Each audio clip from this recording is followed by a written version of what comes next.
Hello, welcome everyone. Cindy Drozda here, and it looks like I've got all my tech working today. Fingers crossed, and toes and everything. Um, Welcome to my workshop today in Erie, Colorado. I just love seeing all my friends show up to watch me here and spend a little time at the lathe. I know I saw a lot of comments go by. Philip and Paul and Ian from across the ditch, and and here's Michael from Canada. So he had other things to say. And Bonnie, yay! Bonnie Klein is here, one of my all-time wood turning heroes. And Larry, nice to see you. KK, oh yes, and Mark, and I can't possibly get everyone on the screen here, but really, I love to see y'all here, and this is the greatest thing. It's the greatest thing to be able to spend a little time with my friends. Mary Alice, nice to see you. And Dory, you should be getting sound. Somebody tell me if the sound is working, please, because I thought I checked it, and I'm thinking I probably do have sound, but we're going to take that off. Okay. Comment. Got any sound, anyone? Good here. Okay. Thank you, Gerald and Paul. There's Paul. No, that's not Paul. This is Chuck. I love these bouncing comments. This is y'all don't know what the tech is like here, but I'm just glad to be able to get the tech working, amazingly enough. And yeah, so I'm here today to today I'm just going to turn something. But sometimes I'll talk about tools, and sometimes I'll talk about new gadgets I've gotten and various things. But welcome everyone, and I'm going to get started here with a little bit of the usual what's happening in wood turning out here. And here is my place, Erie, Colorado, USA. It's a cloudy day, but it's not going to be rain. That's not really rain clouds there. It's just going to be cloudy, and that's the way it goes. I am here for a tool talk every other Friday, and November 22nd is today. The next one is on December, I think it's the 6th, but 2 weeks from today. You can find me right here in the same place. And if you subscribe to my email list, I send you out a notification 2 days ahead of time with a direct link that you can click on and join from StreamYard, like a lot of you are. The ones with the little duck icon, I can see it, are from StreamYard. So very good, very good. Yeah, and my friend Todd Rains, who I believe is here, I saw his name go flashing by in the comments. Todd also does a live stream on Friday, every other Friday in between mine, and his is going to be next Friday. So tune in and watch Todd next Friday. I know Todd is here, and I know also Lyle Jameson is here. Yay, Lyle's here, and I heard Todd mention Joe Fleming, another one of our good friends from Vendor Showcase, is going to stop by and visit Todd today. So that'll be fun. It's always great to have a visit from a visiting wood turner. So Todd and I also do a sharing session. Let me get rid of that. Although, yes, if you subscribe to my website, sorry, Todd, for putting it in front of your face. Oh, we could put it instead, we could put it over here. There we are. Now you can't use it because there's a bug in the way. Right. Oh, okay. So here's Todd. He's here, and I saw another Todd on here too. Yeah, and Lyle, I'm going to make mention of your IRD here in a minute. So if you want to put a link in the comments when I put it up on the screen.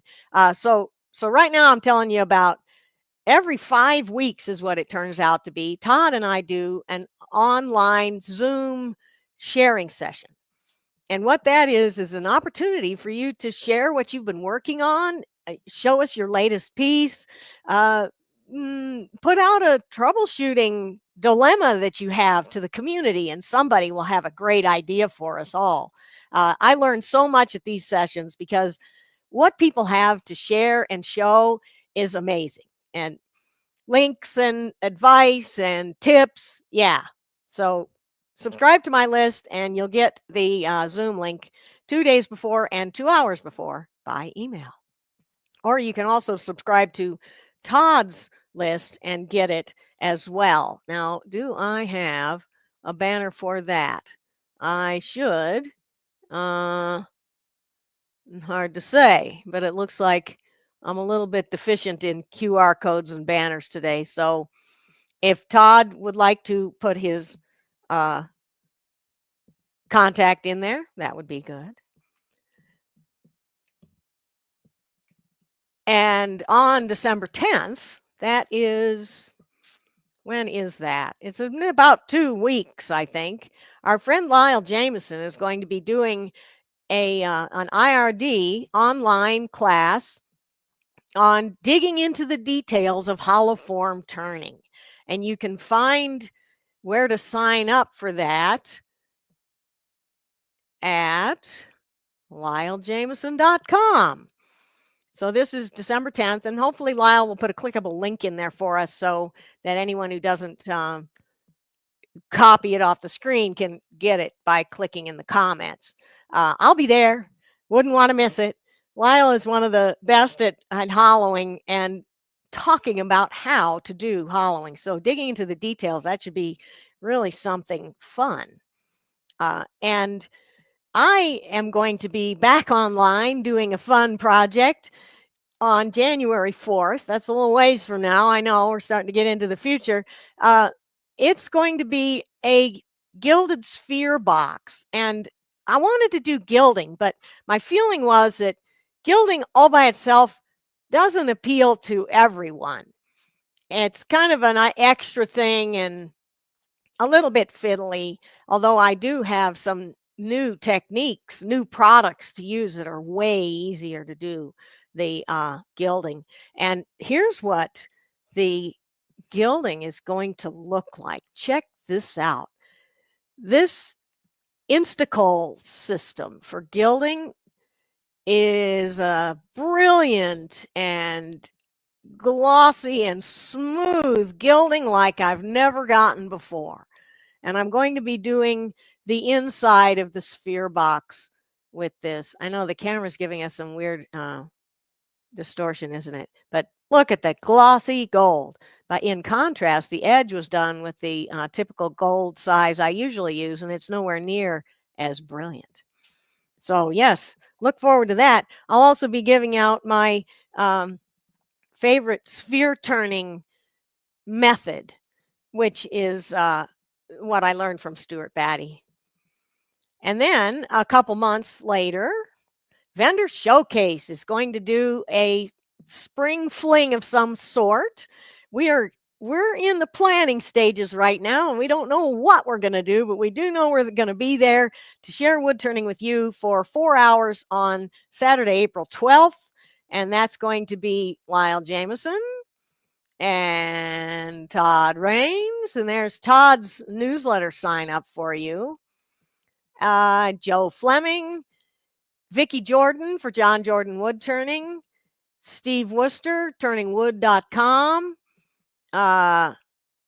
Who did I miss here? I got Joe and Todd and me and Lyle and Steve and Vicki, and that's 6 of us. So we're going to be doing collaborations, a charity auction of pieces that we've made, collaborations we've made, and that's always really great fun. So I hope to see you there. Signups are not ready yet. And the signups for my sphere box are not ready yet either. That's this one here. And about the sphere box, we're going to be doing a giveaway at 15 minutes before the top of the hour. And I'll give away a couple of tickets. I don't have the sign up stuff on my website yet. I just thought I would let y'all know that I'm doing something, but I don't have any details yet. And vendor showcase details are not ready yet either for that, but keep the date open. It's going to be good. It always is good. I did last weekend, make the most of your burl, and that was fun.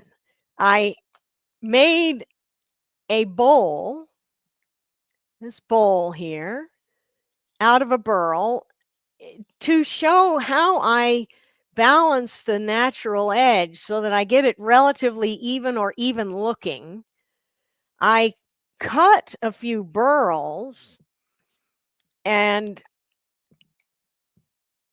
I showed how I chainsawed up this one and then cut up one like this on the bandsaw to get the blanks for that bowl. And I also, always in my presentations, I have a plan for the project. In this case, this project is based on a traditional Japanese rice bowl form and size and proportions. But I really was just showing how I do a balanced natural edge on a bowl. I also wanted to show how this shallower bowl gives the eye figure in the bottom of the bowl better than some shapes of bowl. So how the figure displays on the burl, that's what I was all about there. And a few or a month or something before that, and it's still available for rent, ornaments with finials. So why I'm mentioning these past projects is that I still have them on my website available for you to sign up as though you were going to be at the live session, but what you really get is a link to the video. So yeah, I hope you'll sign up and watch what I've done in the ornaments just in time for Christmas. So there we are. Learn how I make finials and everything. So I don't know who you are asking if I am doing anything in the Chicagoland area in the future. I'm sorry, no, I won't be. I am only doing stuff online here at my shop. And so you can find me online and you can find me at a few symposiums. I'll be demonstrating at Rocky Mountain this year. I should put that up in my list there. So, yeah. And what are we doing today? Well, several months ago, Jake Thompson, who's on YouTube, had sent me a resin hybrid blank. Okay, so here's a look at that blank. I've started making a box out of it, and what we have in the chuck is the lid of the box. The rest of it's here. So 2 weeks ago, I turned the lid and hollowed it out, and now I'm going to get the box part here and fit the lid to it. Well, when I did this lid, I thought I was going to be turning resin, but actually the lid part of this blank was all stabilized walnut. So I didn't get to turn any resin, but it looks like I might get some today. First thing I'm going to do, though, is finish up the lid. And let's see what we've got for comments around here. Oh, Mary Alice, I'm so thrilled you were making some birdhouse ornaments. Cool, cool, cool. I can't wait to see them. And maybe Mary Alice will bring her ornaments to the next sharing session on December 20th, because that's a great way to see what everyone else is doing. All right, so I've got my lid here, and what I want to do first, before I actually get to fitting the lid, while it's still in the chuck, So what I've done is I've shaped the outside and I have hollowed the lid and sanded it and everything. I've got a opening, parallel sided opening to fit this lid over a tenon on the bottom of the box. And I've got my drawing that I made. Kind of hard to show this. There's my drawing that I made. A little bit cryptic, but the only person who has to understand this drawing is me. So I've got this here for reference to remind myself what I set out to do. So before I take the lid out of the chuck, what I want to do is a little bit of texture on the inside. Looks pretty plain, right? That one little diamond stone hole is great on a small box, but it's kind of not enough here. So I'm going to put a little more texture in there. So we're going to get the lathe going about something like 400 or 500 RPM here. And I'm going to do just a couple of quick textures with this Sorby miniature spiraling and texturing tool. So this particular thing, I'm going to just pivot the tool in. I've got the cutter held vertical, and I'll pivot the tool in right where I want it to be. And once it gets kind of cutting, now I'll push a bit harder. It looks like it's skated, so I may have messed up that little bit of texture. So let's see what we got. Well, I didn't quite get what I wanted, but that looks fine. What I wanted was a little flower right next to there, but these things come out a little different every time.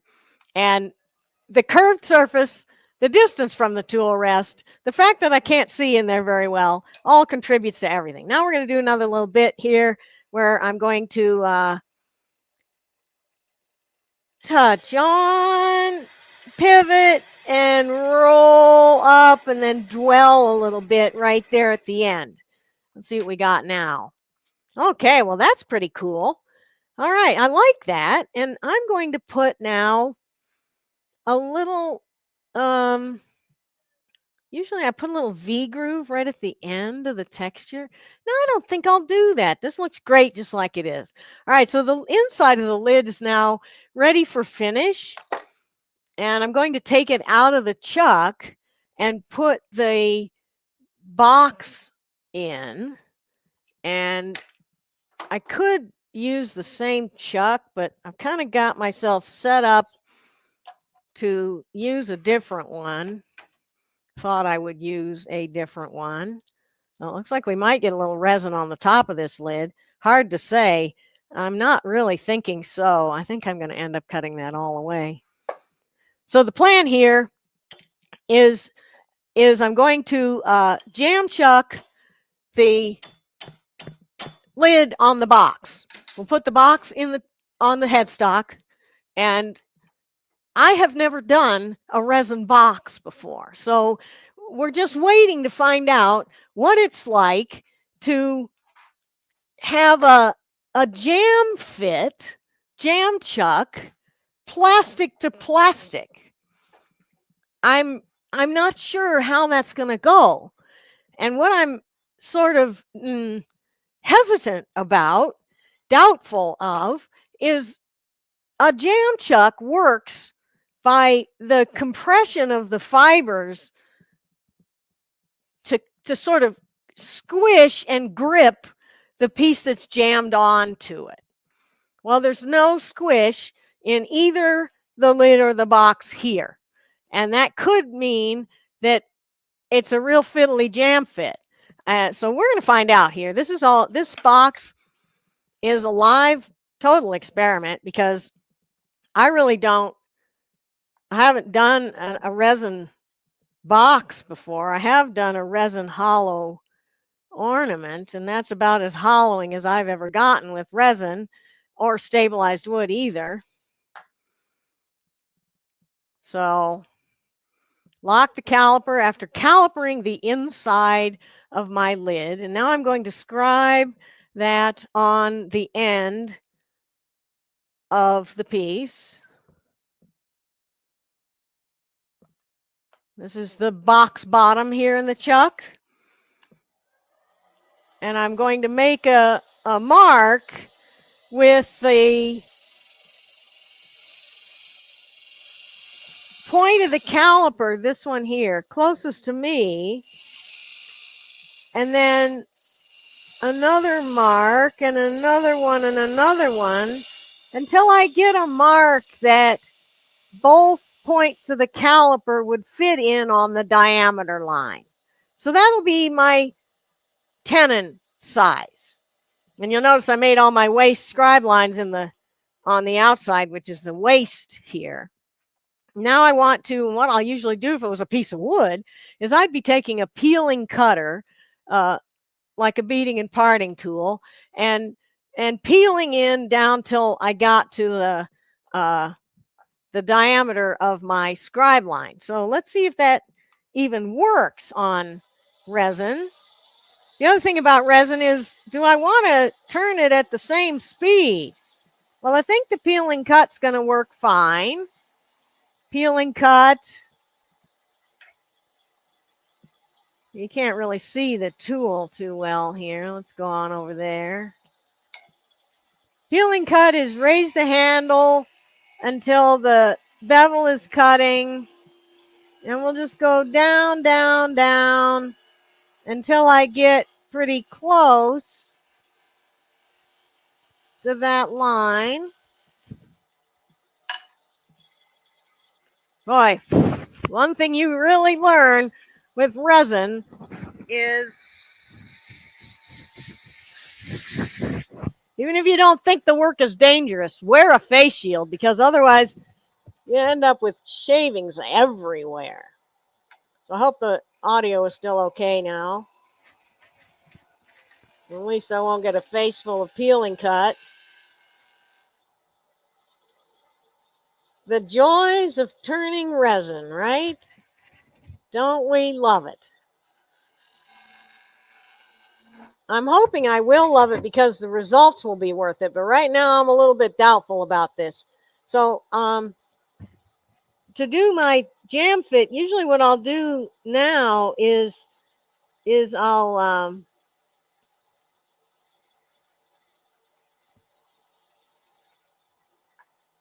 move the handle sideways and turn a bit of a taper right up to that line so that I can fit the lid on.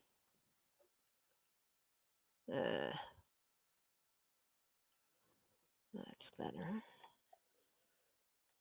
And yeah, it just barely goes on. So that tells me that if I straighten out the taper on that tenon here, I should be close to a fit. Getting close to a fit. Oh, Randy, good idea. I've got my dust collector all set up here. There's a mess going here too. So let's see. Let me know if this is too loud, because it will be nice to have the dust collector running also for the dusty stuff. Oh, the dryer sheet, maybe it's because I don't use them in my dryer, but they always leave a bunch of gooky stuff on there. But I'll try it again. And okay, so I'm fitting the lid, and how does it fit now? Well, it's getting there, but it still needs a little more off. And so the typical jam fit tune-up begins here. Looking for a parallel-sided tenon to fit my parallel-sided recess onto. And this is really pretty tight. I think I'll give it a teeny bit of another cut here, just down at the bottom. Okay, so there's the secret. It has to be a used dryer sheet. And since I don't ever use those in my dryer, I don't have one. I'll have to find someone who does use those. I don't like the smell that they put in there on my clothes. So, and yeah, when I go deeper, I'll hit the resin. What you're seeing right now is it's a block that's got some chunks of walnut, stabilized walnut, mixed in with resin. And if you look on the end of it, you can see that I'm getting into the resin here. So the lid part, which this was cut off of, was all walnut pretty much. But now we're going to start to get into some resin. And once I have this where it'll fit on there,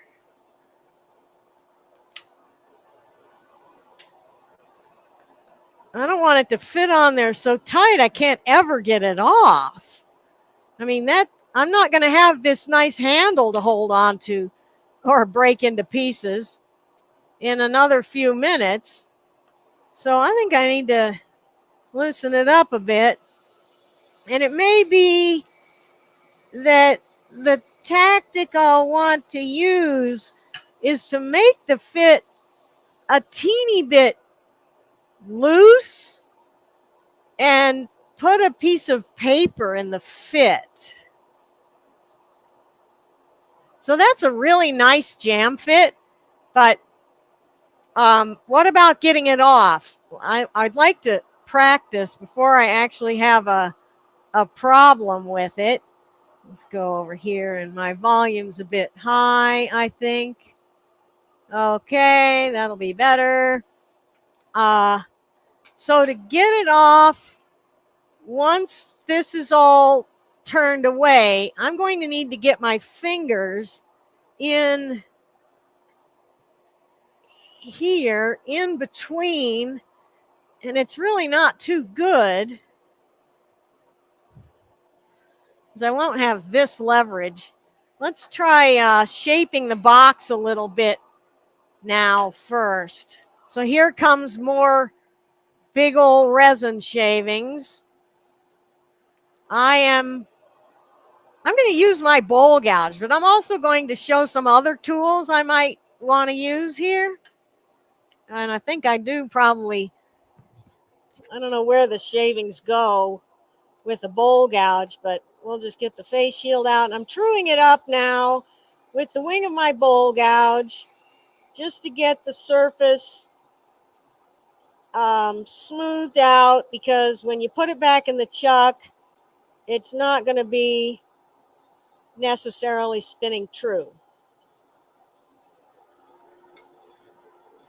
And I'm turning this resin hybrid as though it were a piece of wood. I'm using basically the same tool that I would use on just plain wood. Shaping my box, the box shape I want. And I'm planning here to leave a little bit of a, I got a mess, all right. A little bit of a flat area right there, right next to the tenon, and that's going to be the same width as this flat on the bottom of the box. So that looks pretty good so far. Let's just see. All right, the dust collector isn't getting rid of this kind of stringy stuff. It is, I think it's going to do a great job if I get that real dusty walnut, because that was pretty terrible before. All right, so what if I have this put on here jam fit on here. Try to get all the stringy chips out of the way there. If it's jam fit on, that's tighter than it needs to be. And can I get in here? No, I need to make this looser just so that I don't end up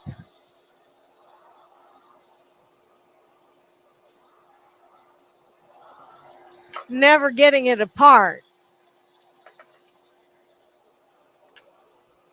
So we'll just take a tiny bit more off of there. What I was mentioning about strategy is one thing I can do here. That still is really way too tight. Even with a glove on, I'm not going to get that off anything close to easily. The problem with anything that's not compressible, like this resin, is that there's no give. And if I wanted to make the fit a little bit loose and then put a piece of paper towel in the fit, that's compressible and might be a way to get the fit that I want. So that's still pretty tight. One more little bit. Remembering too that I will be having the tailstock up most of the time here. Let's turn this off for now. Did you notice a big difference when I just turned the dust collector off?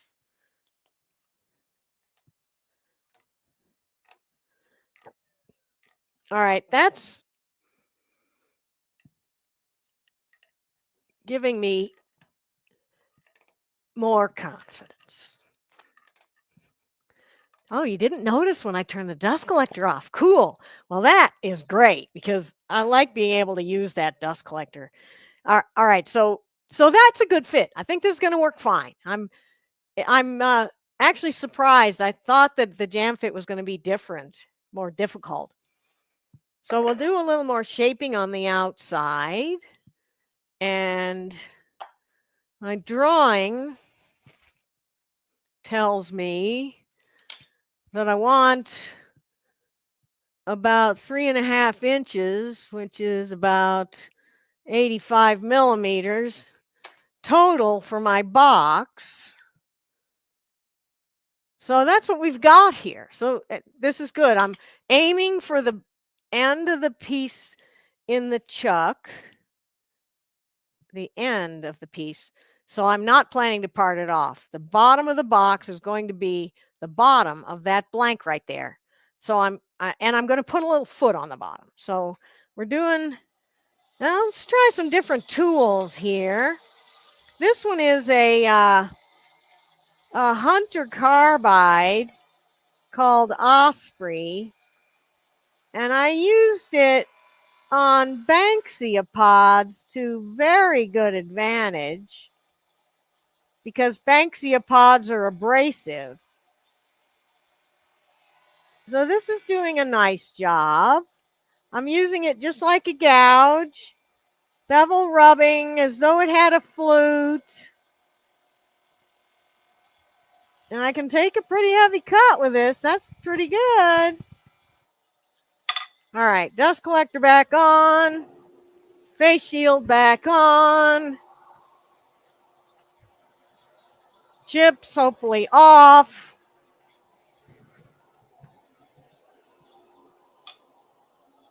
So this is good. Other things I might want to try. I've got a negative rake, a double beveled carbide. It's a round carbide, and I wasn't really thinking that I'd care about using this on the outside, but Sure, it does a fine job. It doesn't control in the same way that the gouge-like cutter does, but it certainly does true up the surface nicely with a good finish. And let's see what kind of a finish we get. Yeah, so that double beveled one does give a nice finish. Very good, very good. And I've got some other ones. I think I'll save the carbides for the inside because in my book, being able to use a bevel cutter like a gouge for shaping something just really makes a lot more sense to me. And it's only because that's what I'm used to. If you were more used to carbides, you'd probably say differently. So I'm trying now to get that flat on the end a little bit smaller. And I may eat my words about gouge versus carbide here because I'm thinking we'll take this cutter here. I'm thinking the scraper method really does clean the surface up better. And this is a steel scraper, not a carbide. But most of the carbides I have, except for that Osprey, are basically scrapers. Are usually used as, I should say, scrapers. On the end here now, I want to clean off this flat next to the tenon, and we'll just put a little chamfer on the end of the tenon. And now I think I'm ready to do some hollowing. I say that because I've got my shape pretty good here, and I didn't want to get it too thin at the base right now because what I want to do is leave plenty so that when I'm hollowing, I have some support. But it gives me enough to tell me what kind of shape I am hollowing to. I'm matching the inside to the outside, like we do on hollowing. I usually wear earplugs when I'm using that dust collector, so it's pretty loud. I'm glad you guys can't hear it. Now, have we got any questions in here? Anybody? Oh, and here is Joe Silva, a blast from the past. Hey, Joe, you got to tell me how your family's doing and how things are going with you. It's been a couple or 3 decades. Got any questions here? I don't see any. If anyone has a question for me or comment, put them in the chat, and I will stop periodically and get to the questions. So what we're going to get to right now is hollowing. I could do a lot of things here to save some time. Like I could drill out a lot of this with a Forstner bit if I wanted to, just to get a lot of the middle out of there, and that might be a great idea. I hadn't thought of it, so I wasn't ready for that here today. I'm going to just use some carbide tools and some other things. Let's start with the bowl gouge. Start with the dust collector. Oh, hey, good friend David is here. David Drickhammer. Good to see you. I hope you got a cat or two in here with you. Not or two, a cat. So I'm treating it like a piece of wood, and I'm using my bowl gouge as if I were hollowing a bowl. And that was pretty chippy, that aggressive bowl gouge cut.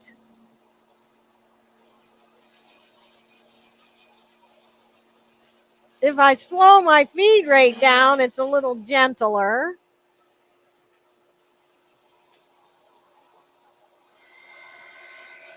First thing I'm going to do is establish the rim thickness.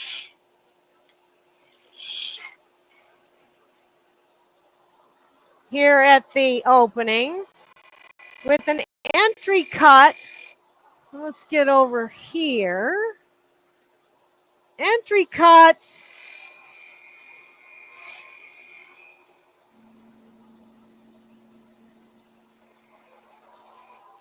Maybe get some light on the subject. Much better. So I'm taking a pretty aggressive cut with this bowl gouge, and it's doing a fine, fine job.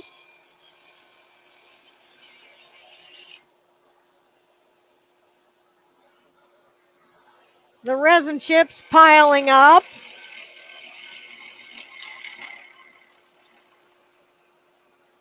So let's turn it off and see what it looks like in there. What does it look like? Get the dust out of there. Well, we've got some resin and some walnut. I'm not really seeing terrible problems with the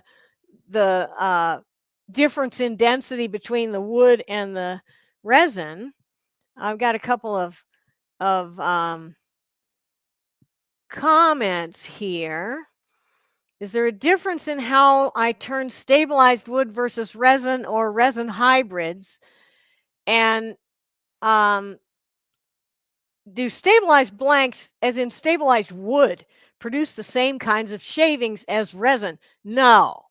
This, when you saw me 2 weeks ago doing the lid for this piece, that stabilized walnut was real dusty, like very dry, hard wood. It was not, it didn't give these kind of, chips like ribbons, like resin, or the ribbons that go everywhere and stick to everything. No, it's not like that. It was real dusty.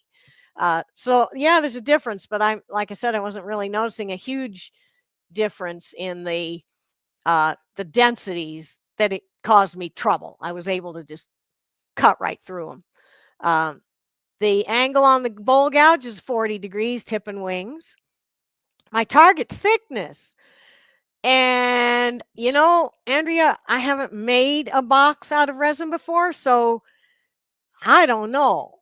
The other resin thing I made recently was, I think I've got it here.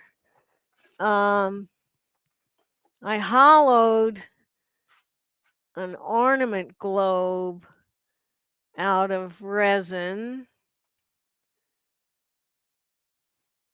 Can we get closer? That's it. And this is very thin. If I showed a light, let's see how I can do this. You see how that light is shining through the resin. It's pretty thin, and it's holding up okay. As far as this little tiny thing, what about a box though? The walls, is it going to be too flexible? I really don't know yet. What I'm going to shoot for is a wall thickness of about 1/4 of an inch. And part of the reason for that is because of where this is going to go. This box will be sent to Jake, who does an auction for the Make-A-Wish Foundation. I think he does it in January. So I don't know who's going to own this box, and I suspect it may be someone who's not really wanting a super delicate piece. So yeah, I'm going to shoot for about 1/4 of an inch, and that should be good. Do I always make the lid before I make the bowl? Frequently, but not necessarily. And what I do like to do is make the recess before I make the tenon. Anytime I can make a recess without having to fit it to something, I've got an easier wood turning task, because it's lots easier to take a tiny bit off the tenon diameter than it is to take a tiny bit accurately off the recess diameter. So I guess it's true that I quite often will have the recess in the lid of a piece. So yes, it's true that you'll almost always see me making the lid first, but it's not because I think the lid has to be made first. It's because I think the recess has to be made first. And I do them differently at different times.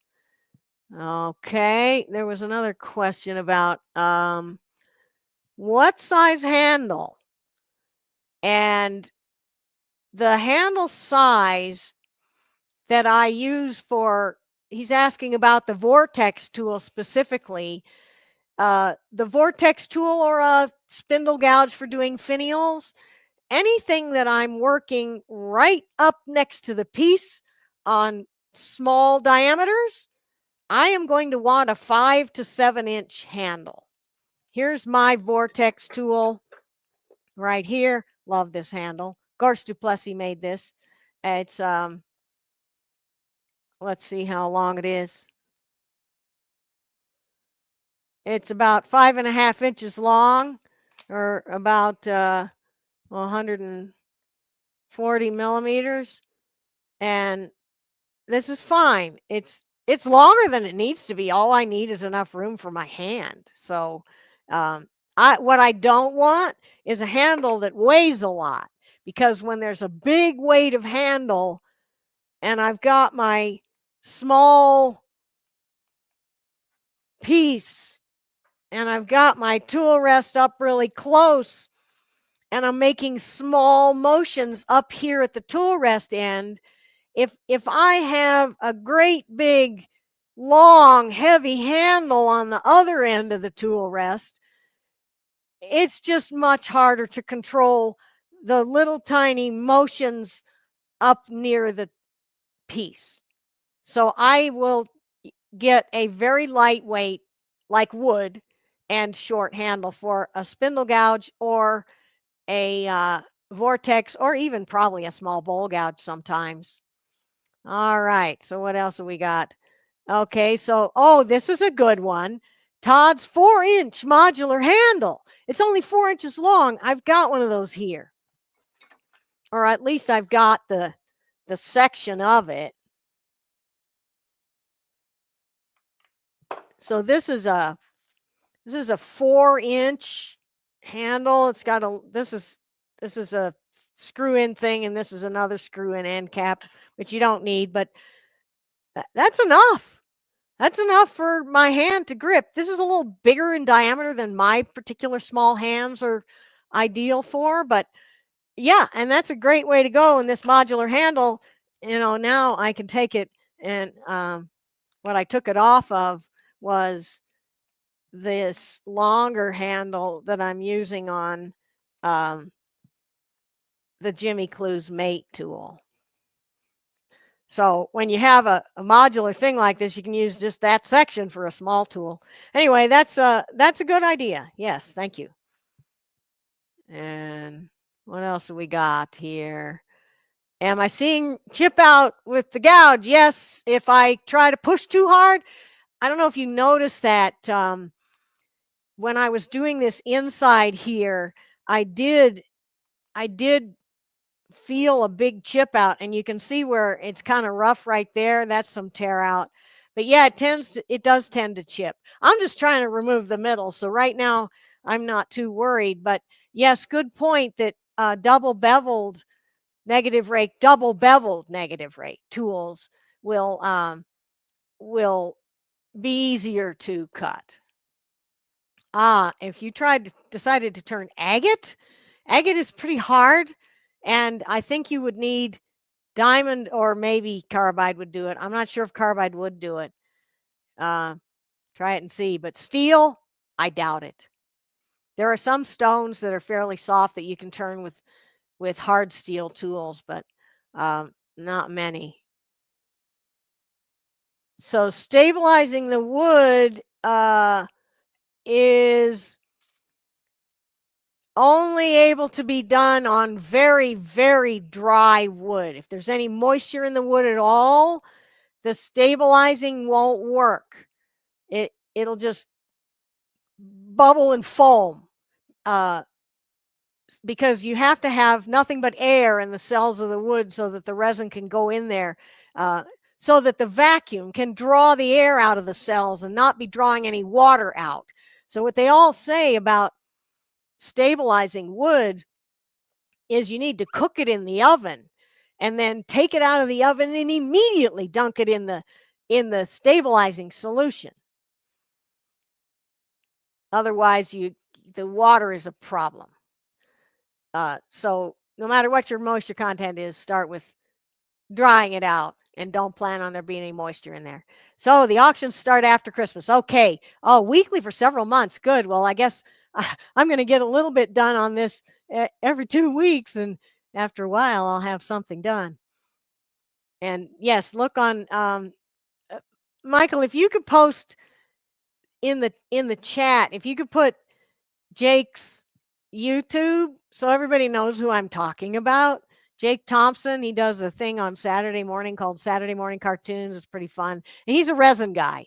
He pours and makes molds, and he turns resin, and I've seen him do more pouring than turning, but I know he does turn stuff. Resin is just as strong but brittle. Okay, and the bond is probably going to be very strong. The thing also about resin is it's not going to be the same sort of resilience as wood. It'll probably bend more, and it'll probably be more likely to, like, let's say if I was making a finial, I've tried making finials out of resin. Oh no, I'm never doing that again because it breaks way too easy and it deflects and doesn't bounce back as nicely and all that. Well, I'd be using the mini arc tool. I wasn't necessarily planning to, but I certainly could. What if I got one right here? I have a bigger arc right here.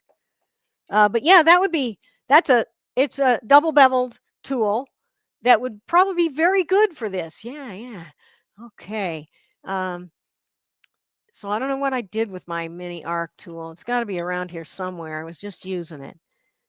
I've got the bigger one.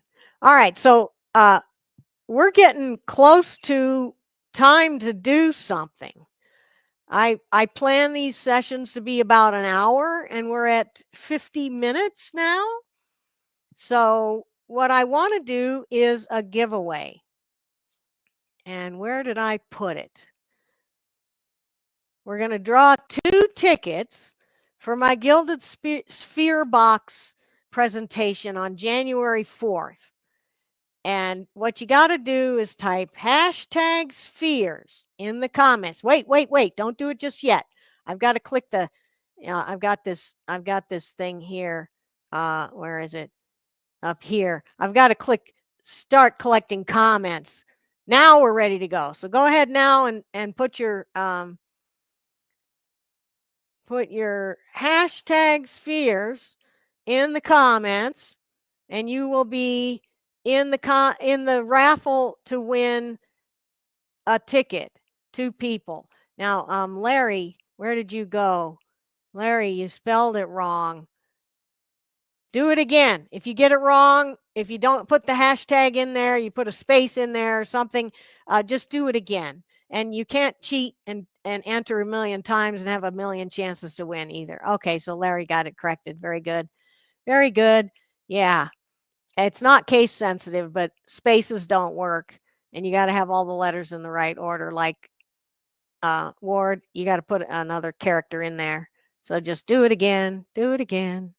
And we will I'll let you all put your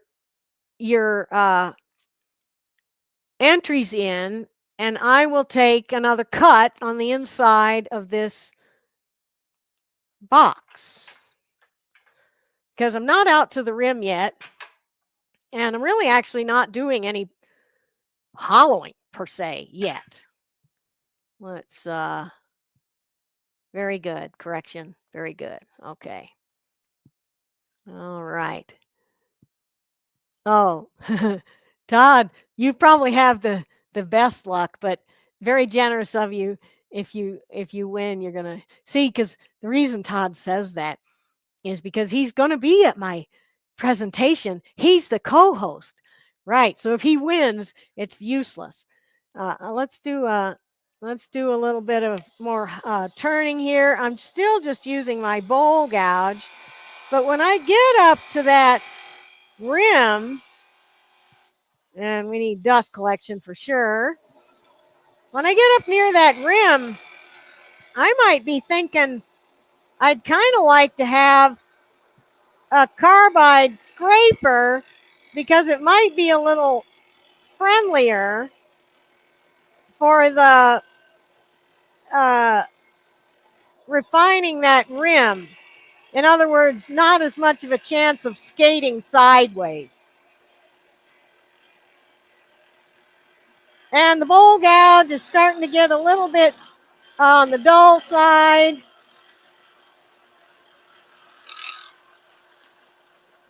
Okay, well, the bowl gouge is never going to get the hollow shape I want out of this because it won't reach up around the corner. So what if we took our double beveled carbide? I like the thought of this as a way to just get in here and low stress, no chance of a skate back, just getting my rim evened out. And I'm going to round over this corner with that same tool.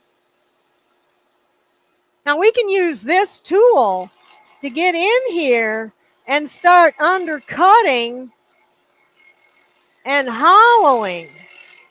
I was doing a pretty aggressive cut there.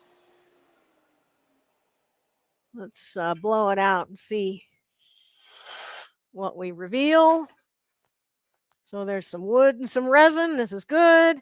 I've now got a wall thickness at the opening that I like pretty well.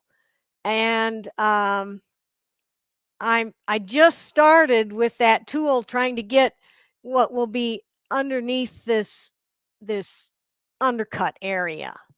And I was going pretty aggressively, and I got a pretty good finish with that double beveled carbide.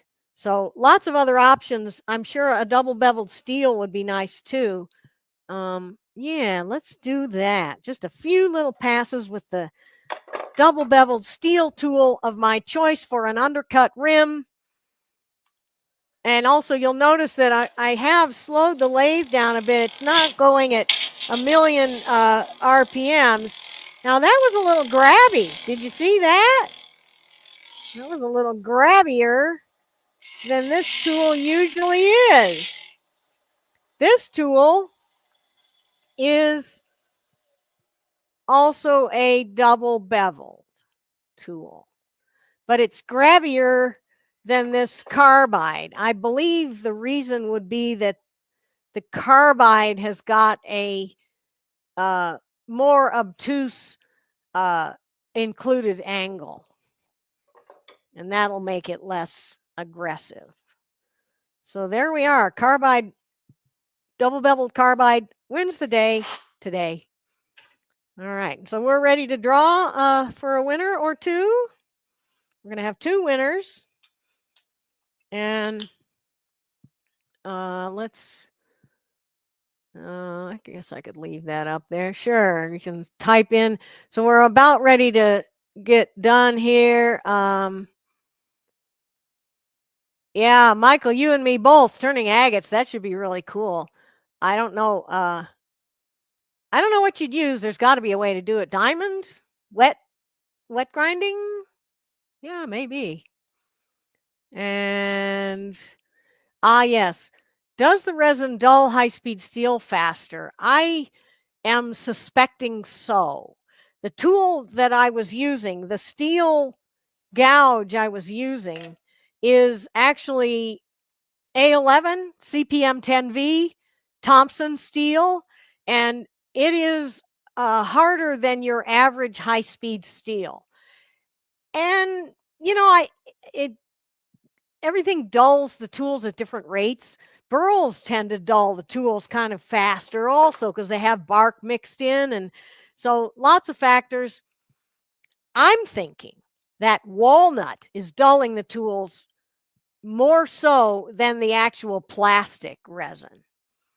And the carbide tool that I'm using with the double bevel on it, this is a homebrew. I don't know where the shaft with the mount came from, but the cutter I bought online, probably from AZ Carbide. I don't know. But this is not a commercially available tool. I do have one. Why don't I have that here? Maybe I didn't buy that one. This company, this is Simple Wood Turning Tools. They also have double beveled cutters available on their bars, and they have round and square bars. So one thing at a time, I've got to get some more money coming in before I can buy a whole lot more tools. This Osprey, this is a Mike Hunter, and it has a cup cutter on it. So totally different thing, this or the double beveled type. And I didn't use this, but I was planning to, and I will next time. This is a Jimmy Clue's mate tool. Well, maybe we'll give a little cut with the mate in a minute. But I want to do the drawing. Okay. So let's do our drawing. We'll get rid of that, and we'll get rid of that. And here is ready to draw. We have 105 entries here. So you got a little bit more time to put your entry in. Maybe I should put that back up there just for a minute. Where did it go? Yeah, hashtag spheres. Type that in there. And we're about ready to go. And we'll get to the questions in a bit. So I'm going to draw 2 names, and those people will win a ticket to my next IRD, which you cannot buy a ticket for yet because I haven't gotten that far yet. But you'll be on the list. You'll be the first ones on the list. So you got another 10 seconds to put hashtag spheres in the comments. Hey, Guy is here, and he just got in under the wire. And Tom.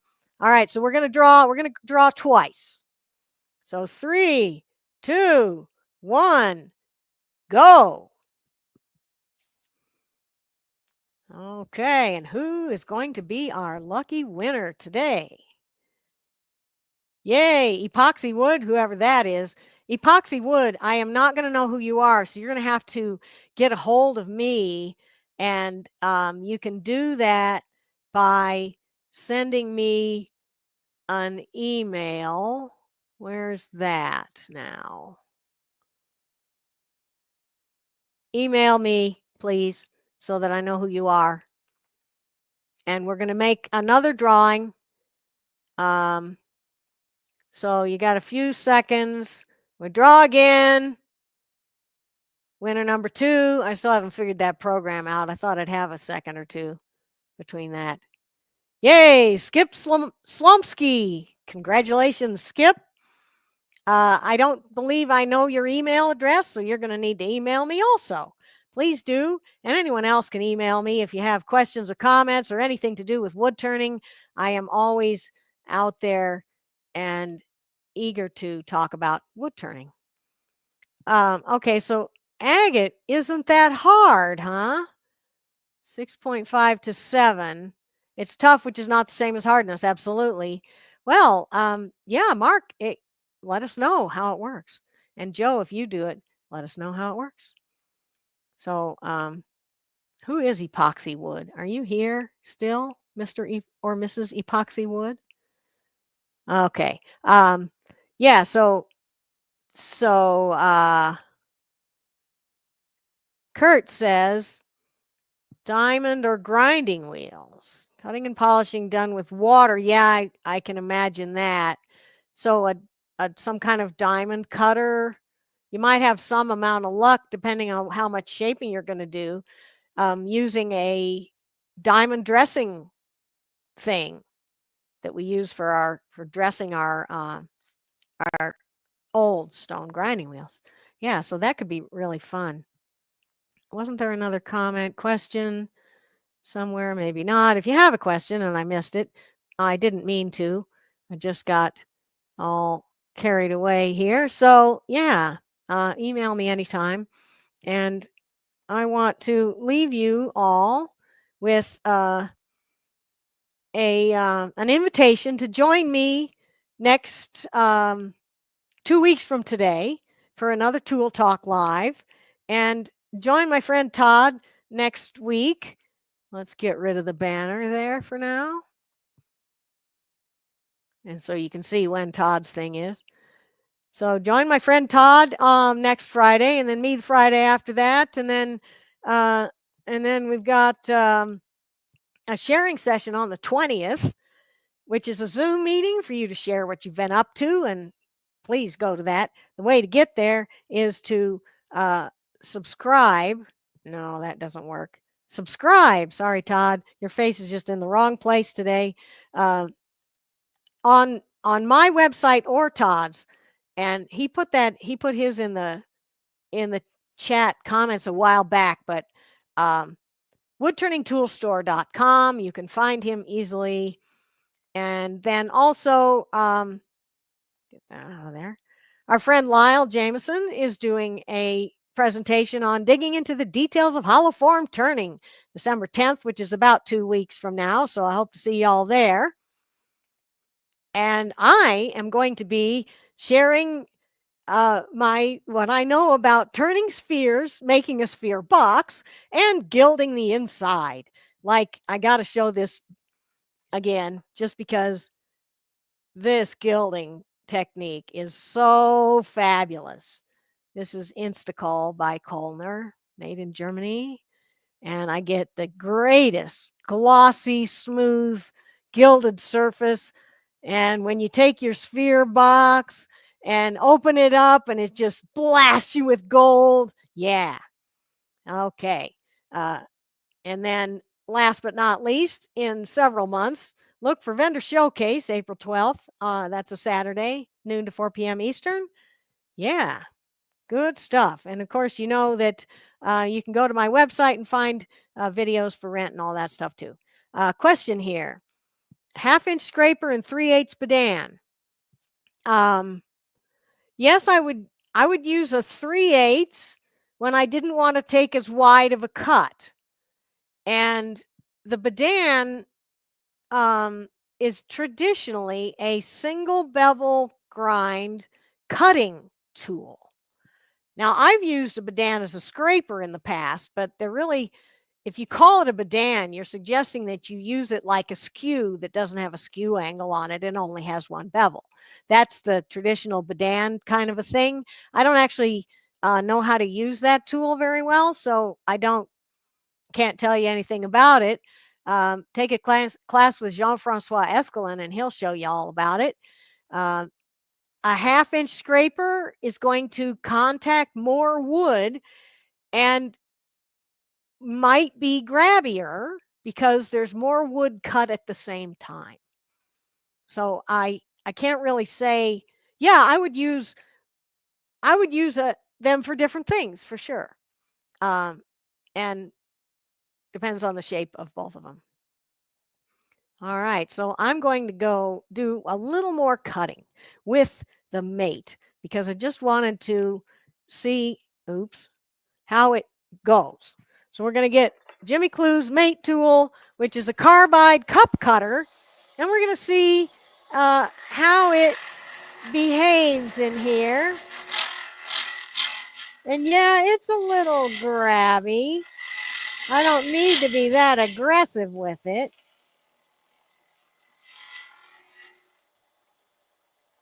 So that's another good option there. This is a Jimmy Clue's mate tool. It's carbide. It has a cup cutter, 6 millimeter diameter. And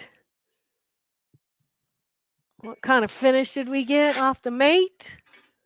Looks like as good of a finish as off anything else. It was a little harder to control because the cup cutter is pretty rough cutting, and I think a double bevel would have been better.